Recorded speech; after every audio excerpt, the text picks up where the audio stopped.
This is Jonathan Ferguson, the Keeper of Firearms and Artillery at the Royal Armouries Museum in the UK, which houses a collection of thousands of iconic weapons from throughout history. And in this week's episode, he's taking a look at more of Escape from Tarkov's weapons, including some horrifically cursed ones. Oh my god. For the love of God. If you want to see more of Jonathan reacting to Escape from Tarkov, make sure to subscribe and check out the previous videos we made on the game's extensive arsenal. And if you'd like to help out the Royal Armouries Museum and continue to support Jonathan's work, check out the links in the description of this video. Right, over to Jonathan.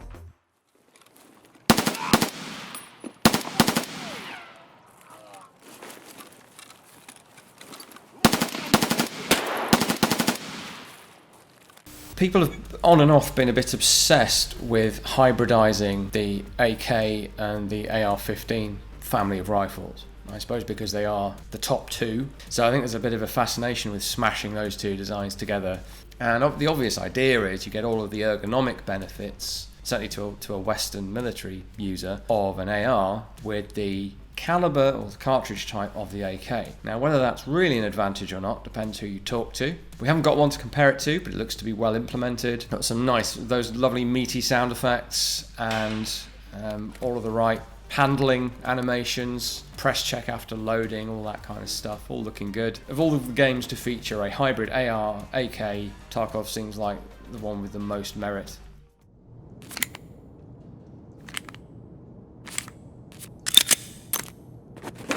Oh, really?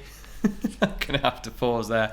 Right, well, I've had to pause there just because of the unloading animation, I suppose I'd call it, which you might have seen in some films, some TV shows. It always brings to mind for me Man on Fire with Denzel Washington, where he's going through this ritual of this lucky or unlucky round, but he'll take the magazine out and pull back the slide at just the right angle on his Glock to be able to catch the ejected round. And it's sort of a ritual that he goes through to unload his pistol in that way. I've seen a few other people do it this way as well, quite a few competition shooters. I don't think you'll see that in a military context, but then what's the origin of the player here? Don't know. So the way it should work, of course, is you have to remove the ammunition source from the gun to leave only the round in the chamber, because otherwise when you pull the slide back sharply to release the round to catch it, it'll just chamber the next one and all you're doing is removing one round from your magazine. It's a flamboyant way to unload your pistol, essentially.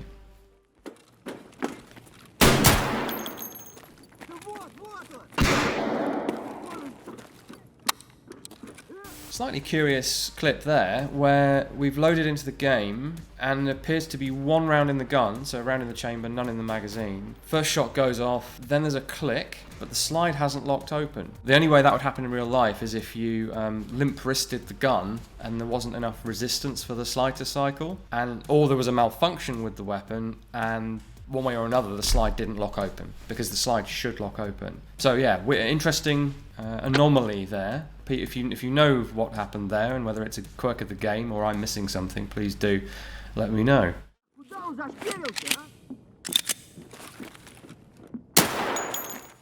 Can I just say how nice it is to see a single pistol round actually killing somebody in a game? Not that common if you think about it. Normally pistols are an entry level weapon and they're usually nerfed effectively in power, in penetration or damage or whichever stat is the operative one. You know, that's sort of the case. Pistol rounds are a lot less powerful than rifle rounds, but a pistol bullet will still seriously ruin your day. Now, we know armour is a big thing in Tarkov, so obviously if a pistol round struck armour, we would expect you to be able to walk that off. But if you hit anything vital, one shot's enough. So I think Tarkov gets that about right from what I've seen.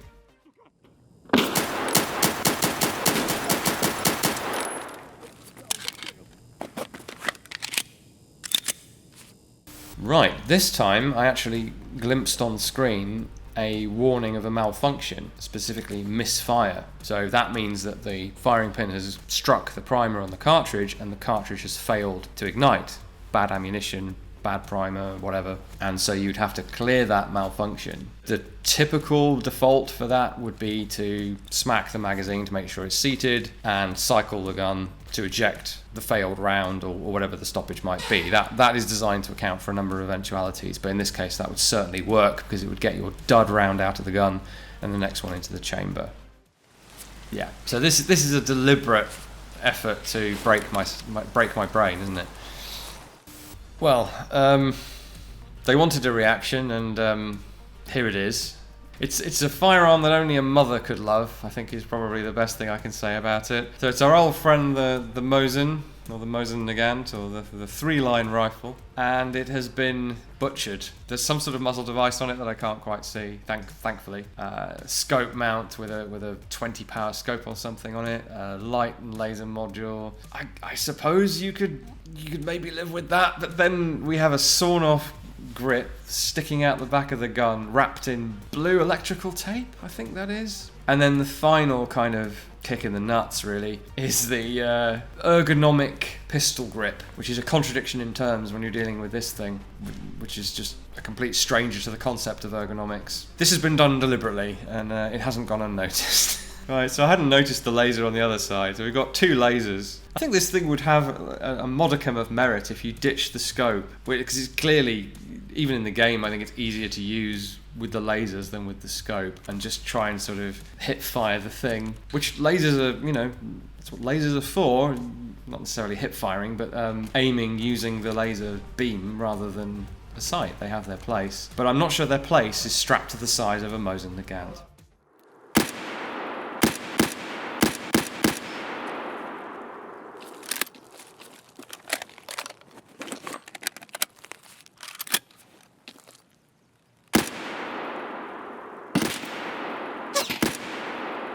So I was not at all surprised to see the SKS crop up in Tarkov. There'd be lots of these potentially floating around as the once briefly primary infantry rifle of the Soviet Army. Good job of modelling it, I think. I was thrown at first by the detachable magazine. Both variants we saw there were fitted with the detachable magazine with a funny little, well, very long front attachment lug.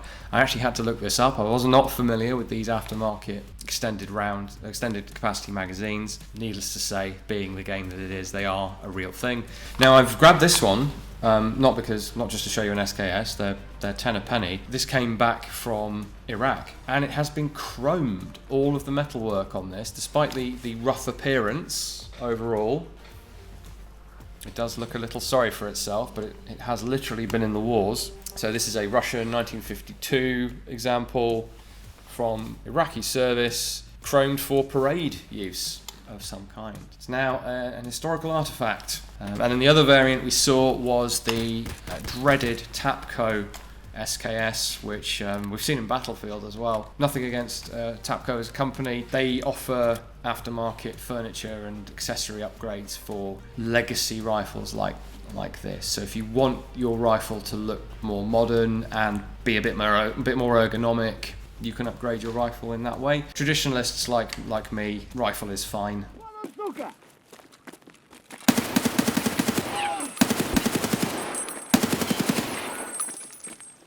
The MDR, this is the Desert Tech MDR microdynamic rifle. Quite a few eyes have been on this thing lately in the firearms world because it's a sort of brand new design of the last 5-10 years, and we're sort of watching its development in real time as it becomes more and more effective.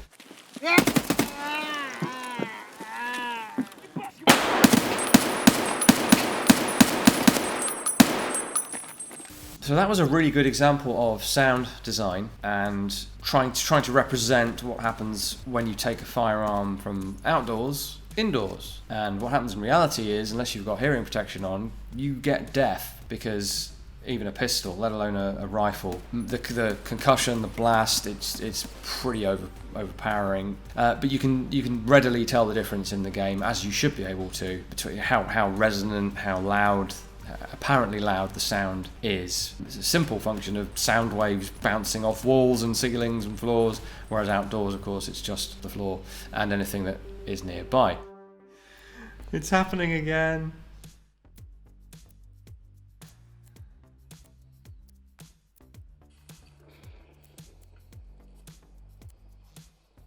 Just pause.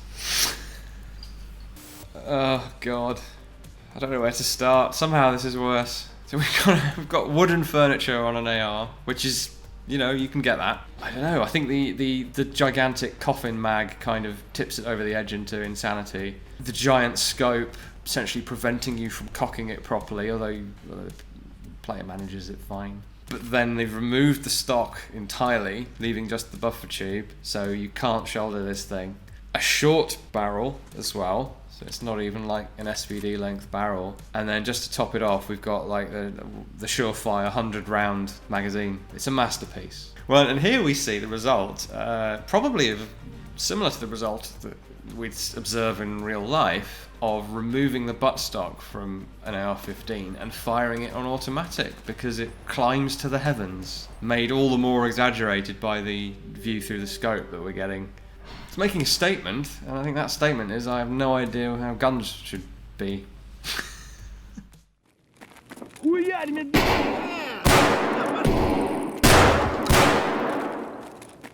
Right, so this is something I did see. This was caused a mild stir in the gun world a few weeks ago. A heavily tricked out version of the Baikal MP-153, Baikal being part of the Kalashnikov group. So the 155 was a fairly standard shotgun. This thing looked like something straight out of Doom 2016. A feature that I was not aware of is this thermal sight screen built into the top of the gun. I'm not actually convinced that's a real thing on the MP-155. Perhaps someone can confirm one way or the other. That shape of the stock of the furniture, the chassis, whatever, is part of the design, but the version I saw in a promotional video did not have a camera in that position. It's a mystery, practically speaking, as to why you'd want one. Firstly, on a shotgun, well, I guess there might be a need in low light conditions for a thermal optic of some sort on a shotgun. And then to have it built in with a display at an angle that you have to look down at. I mean, I guess the idea is threat identification on the screen and then you use the sight.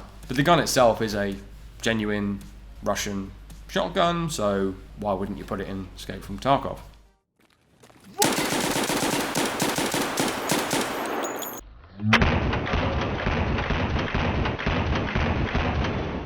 So apparently gestures are a thing in this game, and that player decided to flip off our hero as he gunned him down. I don't know if he knew him, or if he just realised that he couldn't win that gunfight and decided to go down flipping him off.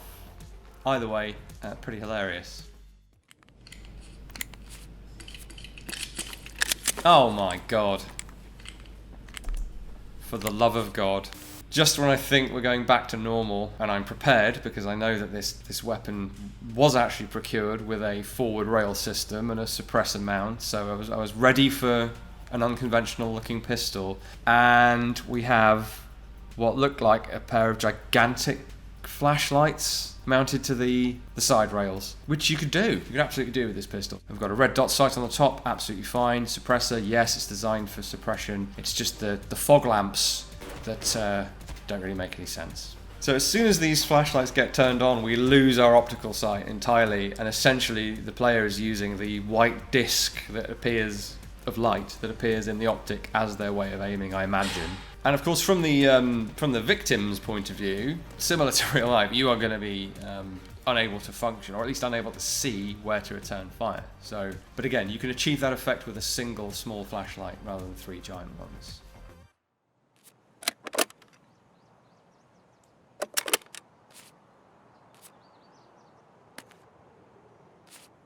Right, an increasingly iconic Russian firearm, the Ash-12, and you get a really good view of really the whole design purpose of this when the player takes the magazine off and looks at the rounds. They look like a Nordenfelt manually operated machine gun round. They're just immense. A 55mm long case, so it's not a 12.7 by 108 Dushka round, but you're still getting hit by something of significant weight and diameter with a lot more power behind it than a Desert Eagle 50 caliber round. Now the implications within Tarkov, much like in the real world, is where are you going to get your ammo from if you're not being supplied by the Russian military supply train. You can't make it from anything else. You're not going to find it lying around. Farmers and their mums are not going to be concealing this in a barn or something. So full automatic with this thing in a corridor is, I mean, I don't have headphones on or anything, but I can imagine what that sounds like. And if you're the poor sap that gets opened up on by this thing in those confined quarters, I imagine there's going to be some a bit of a pucker factor, as they say in the US military.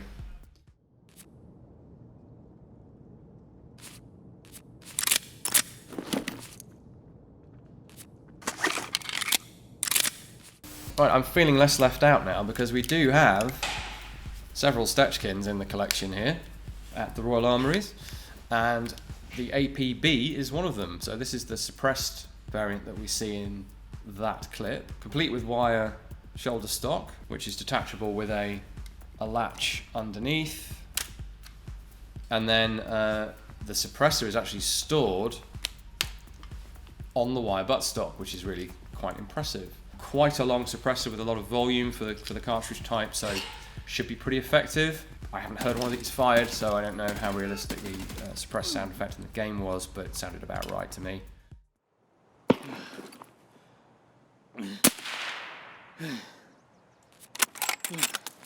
Right, this one I actually had to look up. It rang a bell, but I couldn't recall what it was, and it's another Russian design that I sadly haven't got my hands on. Lobaev, I hope that's vaguely the right pronunciation, and it's the DVL series. Specifically, this one is the Saboteur. This is a real product in their range. Of course it is, it's Tarkov.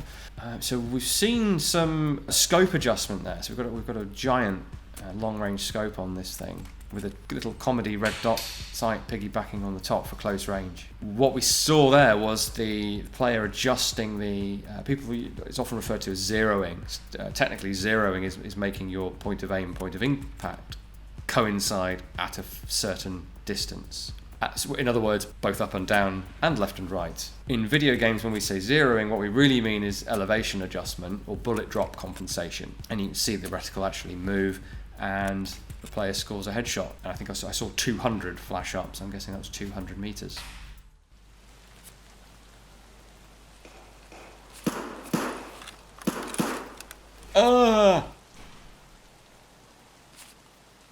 Pause. Okay, this is getting ridiculous now.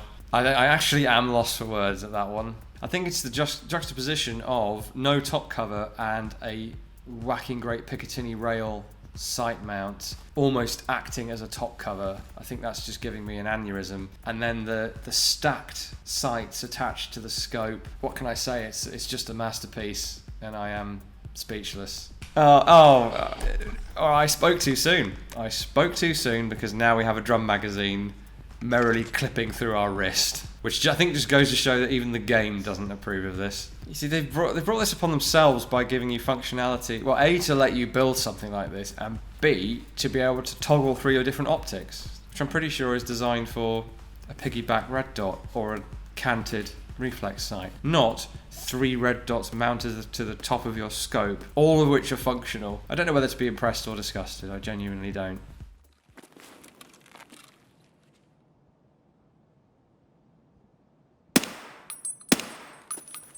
Well, thanks for watching my final descent into madness, guys. Quite the series we've built up now of Tarkov reactions, so do go back and watch the earlier, more sane ones if you'd like to. If you'd like to support the work we do at the Royal Armouries, as ever, we have links in the description. Please come and visit us if you're able to do so. And we have got our own YouTube channel where every week I do a short video on something interesting from the stores. So join us if you can. Otherwise, thank you very much for watching. I'll see you next time.